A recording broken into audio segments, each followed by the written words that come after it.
Speaking of home raids, the BCA is getting sued. Last month, Communities United Against Police Brutality held a press conference regarding families affected by police brutality having to wait for information regarding loved ones who have been killed by police. The Strip writes, 5 families who are still waiting for information about loved ones killed by police are suing to get that information from the Bureau of Criminal Apprehension. They claim the BCA broke the law by not providing them information from completed use of force investigations within 10 days of their request. Some things you may not know about the BCA. They were created in 1927 to help Minnesota law enforcement investigations. It was one of the first DNA labs in the U.S. in the 90s, and they are incredibly effective in finding killer cops. Innocent.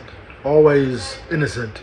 Oh, and their superintendent, Drew Evans. He mildly resembles John Walker from the Falcon and Winter Soldier Marvel series. Only difference is I believe John Walker has a character arc where he begins to do the right thing instead of be a villain. We don't believe Drew Evans will ever grow out of his villain stage. He's stuck there.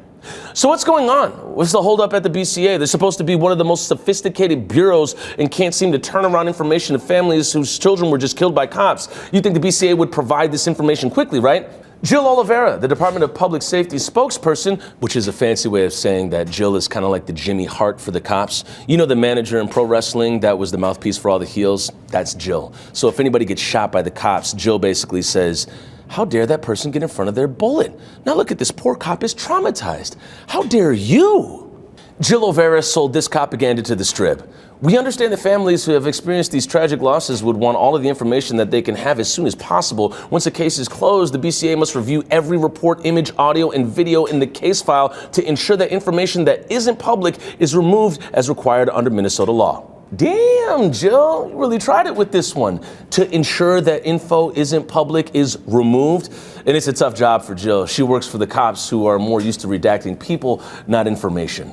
What information isn't public, Jill? The racial slurs that cops use when they're referring to people of color, the misogyny they practice day in and out on the force. Or maybe it was that cops racially stereotyped Christmas tree in 2018 that we weren't supposed to see. Was that not public information, Jill?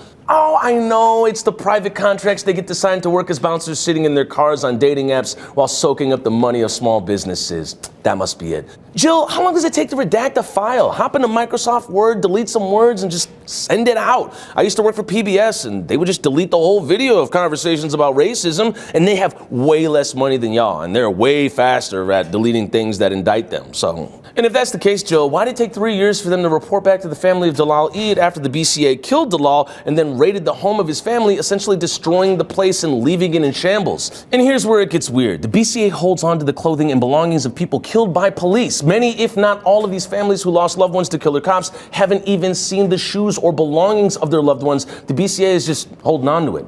And here's where it gets weirder. Some law enforcement agencies will hold on to evidence of people they've assaulted as souvenirs, like those weird cops in Antioch, California. You can Google that. So to Drew Evans and the rest of the gang at the BCA, we know it's tough to investigate yourself and your cop friends and do the inner work it takes to do the job the state of Minnesota pays you millions for. But I believe you'll most likely get better at it. Not because you want to or even because you're being sued. You'll most likely turn these investigations around quicker because every major media outlet in your backyard is now watching and paying attention. And also because Kristen Clark is swirling her tea right now, Drew Evans, while surveilling your office, homie. The DOJ got that DOG in them.